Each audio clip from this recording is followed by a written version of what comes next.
लोग बात करने वाले हैं 40s के स्किन केयर के बारे में। जय हिंद दोस्तों, स्वागत है आप सभी का आज की वीडियो में। आज की वीडियो होने वाली है बहुत ही ज्यादा यूजफुल, क्योंकि आज हम लोग बात करने वाले हैं 40s के स्किन केयर के बारे में। अगर आपने प्रीवियस वीडियोस नहीं देखे तो जरूर जाके देखिए, उसमें मैंने बात की है 20s और 30s के स्किन केयर के बारे में कि क्या क्या स्किन रेजिमेंट होना चाहिए आपका और किस किस तरह से कौन कौन से प्रोडक्ट कब कब आपको अप्लाई करने चाहिए, सभी चीजों की जानकारी दी गई है। और इसमें हम स्पेशली 40s के बारे में बात करने वाले हैं, क्योंकि मुझे ऐसा लगता है कि 40s में हमें जो भी प्रोडक्ट्स होते हैं बहुत ज्यादा वाइजली चुनने पड़ते हैं। रीजन ये होता है कि स्किन केयर के साथ साथ हमें कुछ ना कुछ हेल्थ इश्यूज भी होते हैं, जैसे कि मैंने प्रीवियसली भी आपके साथ शेयर किया था कि आफ्टर 30 भी लेडीज के अंदर कुछ ना कुछ प्रॉब्लम्स स्टार्ट हो जाती हैं। इवन जेंट्स के अंदर भी आपने देखा होगा कि जो जितनी भी हमारे शरीर में जो जितने भी ऑर्गन्स है शायद वो पहले की तरह काम नहीं करते। इवन 40s में भी ऐसा हो सकता है कि कई बार थायराइड होता है, कई बार पीसीओडी आ जाती है, या फिर कई बार आप देखते हैं कि जो पेशेंट है वो डायबिटिक है, या कैल्शियम की कमी है, हीमोग्लोबिन की कमी है, वगैरह वगैरह।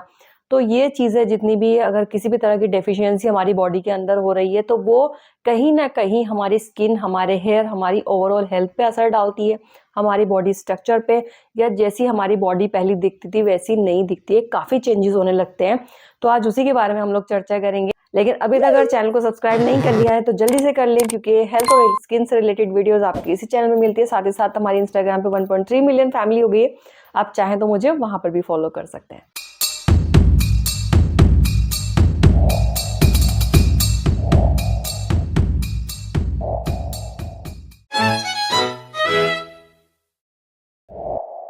तो जैसे कि हम सभी जानते हैं कि जब हम लोग स्किन केयर स्टार्ट करते हैं तो मॉर्निंग में सबसे पहले हमें जरूरत पड़ती है एक अच्छे से फेस वॉश की। अब जब 40s की भी हम लोग बात करते हैं तो यहाँ पे हमें फेस वॉश में भी कुछ चीजें बहुत ध्यान से चुननी पड़ती है। रीजन ये होता है कि कई बार स्किन पर हमारे पैचेस होने लगते हैं, फ्रेकल्स होने लगते हैं, मिलाज्मा पिगमेंटेशन की समस्या होने लगती है। स्पेशली आफ्टर डिलीवरी कई महिलाओं को ये समस्या होने लगती है कि उनके चेहरे पर दाग आने लगते हैं, या फ्रेकल्स बहुत ज्यादा होने लगते हैं, या फिर जिन लोगों का सन एक्सपोजर बहुत ज्यादा होता है, जो धूप में बहुत ज्यादा काम करते हैं, चाहे महिलाओं हो या पुरुष हो, उन सभी को चेहरे पर इस तरह के दाग धब्बे होना बड़ी ही कॉमन सी बात हो जाती है। तो जब हम लोग फेस वॉश चुनते हैं तो यहाँ पे हमें मतलब ये नहीं होता है कि उसकी खुशबू कैसी है, या ब्रांड कौन सा, या सस्ता है या नहीं। यहाँ पे हमारा मेजर कंसर्न ये होना चाहिए कि जो फेस वॉश हम लोग चुनने जा रहे हैं उसमें हमारे लिए क्या क्या है, या हमारी स्किन से रिलेटेड क्या क्या है, जैसे कि क्या उसमें नाइसिनामाइड है या नहीं। कई फेस वॉशेज में कोजिक एसिड भी होता है। ऐसे बहुत सारी चीजें आपको ध्यान में रखनी होती हैं। अगर ये सारी चीजें आपके फेस वॉश में तो डेफिनेटली आप उसे चूज कर सकते हैं अपनी स्किन के लिए। ऑब्वियसली आपको देखना पड़ेगा कि ड्राई स्किन के लिए, नॉर्मल स्किन के लिए है, या फिर ऑयली स्किन के लिए है।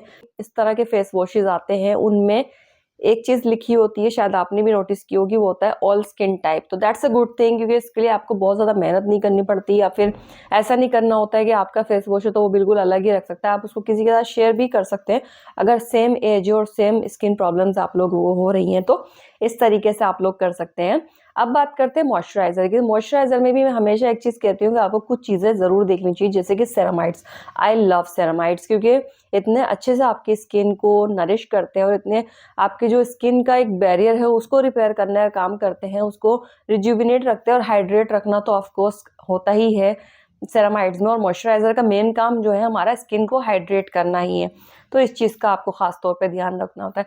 जब बात करते हैं सनस्क्रीन की, तो सनस्क्रीन में भी अगेन आपको ड्राई और आपको ऑयली स्किन के अकॉर्डिंग चुनना पड़ता है। तो हम देखते हैं अगर ऑयली है तो हम जेल बेस्ड चुनते हैं, और अगर ड्राई स्किन है तो हम क्रीम बेस्ड सनस्क्रीन चुनते हैं, जिससे हमारी स्किन पे किसी भी तरह की व्हाइट कास्ट या बहुत ज्यादा चिपचिपापन, या फिर बार बार आपको टिश्यू से मुंह पोंछना पड़े, वो समस्या आपको ना रहे। साथ ही साथ एक मेजर रोल अदा करते हैं एंटीऑक्सीडेंट्स। मैंने पहली वीडियोस में भी आपके साथ शेयर किया था कि आपको विटामिन सी और नाइसिनामाइड ऐड करना चाहिए, बट जब आप 40s में कदम रखते हैं तो आपको कुछ चीजों की और जरूरत पड़ती है, जैसे कि कोएंजाइम Q10। ये आपको जरूर यूज करना चाहिए। आप जरूर सोच रहे होंगे Q10 क्या होता है। दोस्तों, ये हमारे स्किन में कोलेजन बिल्डअप करता है, जो हमारा धीरे धीरे जो कोलेजन का स्तर है वो नीचे होने लगता है, या फिर हमारी स्किन पर फाइन लाइंस, रिंकल्स दिखाई देने लगती हैं, और हमारी स्किन की इलास्टिसिटी बिल्कुल खत्म होने लगती है। ऐसे में कोएंजाइम Q10 आपकी इलास्टिसिटी को वापस लाता है। साथ ही साथ जो आपके रिंकल्स और जितने भी आपको लग रहा है कि फाइन लाइंस आनी शुरू हो गई हैं, उनको रिड्यूस करता है, और कोलेजन बिल्डअप में भी आपकी बहुत मदद करता है। तो इससे क्या होता है कि आपकी स्किन ज्यादा रिज्यूविनेट लगती है, और जो अचानक से आपको लगता है कि चेहरे पे एक बुढ़ापा आने लगा है, या लोग टोकना भी शुरू कर देते कई बार कि अरे ये तुम्हारे फाइन लाइन्स या तुम्हारी स्माइल लाइन बढ़ती जा रही है, क्या रीजन है, तो उससे आप काफी हद तक बच सकते हैं। और जो सबसे जरूरी होता है आपकी एंटी एजिंग के लिए, जो आपको 40s में बिल्कुल भी मिस नहीं करना चाहिए, वो होता है पेप्टाइड्स। पेप्टाइड्स बहुत ज़्यादा ज़रूरी होते हैं आपकी स्किन पे। अगर आप चाहते हैं कि बहुत जल्दी फाइन लाइंस ना आए, पेप्टाइड के लिए काफ़ी सारी क्रीम्स मार्केट में अवेलेबल है। जैसे कि मुझसे अगर कोई पूछता है कि कौन सी क्रीम अप्लाई करें, तो मैं ओले प्रीफर करती हूँ, क्योंकि इसके रिजल्ट्स मैंने देखे हुए हैं। मैंने काफ़ी पेशेंट्स को आज तक सजेस्ट किया है और उन सभी की स्किन पर काफ़ी अच्छे रिजल्ट्स आए हैं। I think this is for all skin types, तो हर तरह के स्किन टाइप के लोग इसको यूज़ कर सकते हैं और ये आपकी स्किन पर बहुत अच्छे रिजल्ट्स देती है। साथ ही साथ आपकी स्किन आप खुद महसूस करेंगे काफ़ी हाइड्रेट लगती है आपको। और ऑफ कोर्स 1-2 दिन में, 1 हफ्ते में बिल्कुल भी उम्मीद मत कीजिएगा कि ये क्रीम कोई कमाल दिखा पाएगी, बट अगर आप कंसिस्टेंटली इसको यूज़ करते हैं तो आप देखेंगे 2-3 महीने में आपको विजिबल चेंजेस आपकी स्किन के अंदर दिखाई देने लग जाएंगे। अब करते हैं नाइट रूटीन की बात, क्योंकि नाइट रूटीन सबसे ज़्यादा महत्वपूर्ण होता है और सबसे ज़्यादा लोग नाइट रूटीन को ही स्किप करते हैं। तो ऑफ कोर्स आपको एक फेस वॉश की ज़रूरत पड़ेगी और फेस वॉश के बाद आपको क्या अप्लाई करना है वो बहुत ज़रूरी हो जाता है। तो अगर आप रेटिनॉल इस्तेमाल कर रहे हैं, आई होप आप कर रहे होंगे, अपने 25 के बाद आपने रेटिनॉल इस्तेमाल करना शुरू कर दिया होगा। तो अगर आप कर रहे हैं और किसी कारण से अगर रेटिनॉल आपको सूट नहीं करना है, तो पेप्टाइड्स तो आपको अप्लाई करना ही करना है। अगर आप कर लेते हैं तो आप काफ़ी हद तक अपनी स्किन को बचा सकते हैं, कोलेजन बिल्डअप अच्छा कर सकते हैं और साथ ही साथ एक हेल्दी स्किन आपको मिलती है। इसके अलावा एक चीज़ जो अक्सर देखी जाती है और आप सबने भी नोटिस की होगी अगर आप 40s में हैं, कि जो हमारे अंडर आई बैग्स होते हैं वो धीरे धीरे उनमें बहुत ज़्यादा पफीनेस आनी शुरू हो जाती है या फिर सेगिंग होनी शुरू हो जाती है। आप देख सकते हैं कि बहुत ज़्यादा अजीब सा भारीपन भी होता है, जिसके लिए आप डू इट योरसेल्फ काफ़ी सारे आप शायद सीरम्स भी लगाते हैं, सब चीज़ें लगाते हैं। एक चीज़ आप अप्लाई कर सकते हैं जो आपके अंडर आई बैग्स को काफ़ी हद तक कम भी करेगा और फाइन लाइन से भी बचाएगा, वो है कैफीन बेस्ड कोई भी अच्छे सीरम। ध्यान दीजिएगा, मैं कॉफ़ी रगड़ने के लिए नहीं कह रही हूँ, क्योंकि कैफीन से कुछ लोगों को लगता है कि कॉफ़ी और शहद मिला के आँखों के नीचे लगा लो। पहली बात तो ये, मैं कॉफ़ी या फिर स्क्रबिंग वगैरह के बिल्कुल खिलाफ हूँ। मैं चेहरे पे ये सब चीज़ें लगाने के लिए मना करती हूँ, प्लीज़ मत लगाइएगा।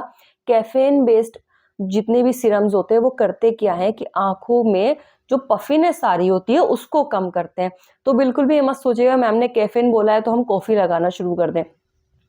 ऐसे बहुत सारे मैंने डू इट योरसेल्फ यूट्यूब पे देखे हुए हैं और सीरियसली लोग उनको देख भी रहे हैं और फॉलो भी कर रहे हैं। God bless them and their skin care as well.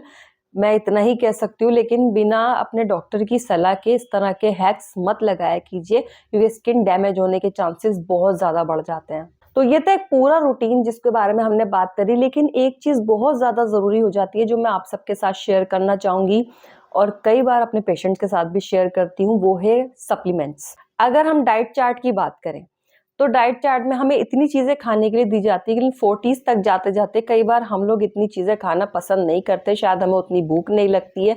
या फिर आप खुद सोचिए कि 20 संतरों का जूस रोज़ाना कोई कैसे पी सकता है, 10 सेब कोई कैसे खाएगा, और जिस तरह की डाइट होती है तो वो खाना कई बार पॉसिबल नहीं हो पाता है। तो तब हमें ज़रूरत पड़ती है सप्लीमेंट्स की। सप्लीमेंट्स में आप बहुत सारे सप्लीमेंट्स मार्केट में अवेलेबल है। मैं आपको अगर मुझसे कोई पूछेगा कि सबसे ज़्यादा क्या खाना चाहिए या क्या कंज्यूम करना चाहिए, मैं बोलूँगी कोलेजन। कोलेजन से रिलेटेड जो भी सप्लीमेंट्स मार्केट में अवेलेबल है वो आप यूज़ कर सकते हैं। अगर आपको लगता है कि आपकी स्किन का कलर डल या डार्क होता जा रहा है तो आप ग्लूटाथायोन और विटामिन सी को कंबाइन कर सकते हैं।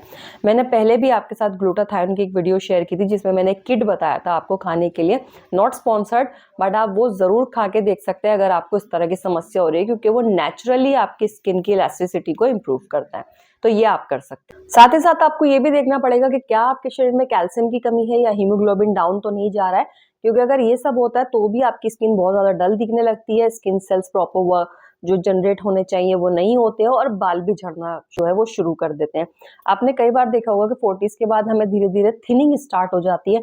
ऑफ कोर्स आपके बाल पहले जैसे नहीं हो सकते जैसे कि 15-16 साल की उम्र में दिखाई देते थे, लेकिन अगर आप अच्छे सप्लीमेंट्स लेते हैं, आप अच्छी डाइट लेते हैं, थोड़ी एक्सरसाइज करते हैं और वाटर इनटेक अपना अच्छा रखेंगे तो आपके बाल काफ़ी हद तक आप बचा लेंगे। जैसे कि थिनिंग होते-होते जो गायब होने लगते हैं, उनसे आप अपने बालों को महफूज़ कर सकते हैं। तो ये चीज़ आप खास तौर पे ख्याल रखिए अपने 40s। उसके अलावा प्रोटीन रिच डाइट की भी जरूरत होती है, साथ ही साथ देखिए कि क्या क्या और चीजें आप ऐड कर सकते हैं अपने रूटीन के अंदर। इसके अलावा आपको अपने हार्मोन्स का बहुत ज्यादा ख्याल रखना होता है, क्योंकि मैंने देखा है कि कई बार हार्मोनल इम्बैलेंस की वजह से भी हमारी स्किन काफी डैमेज होना शुरू हो जाती है।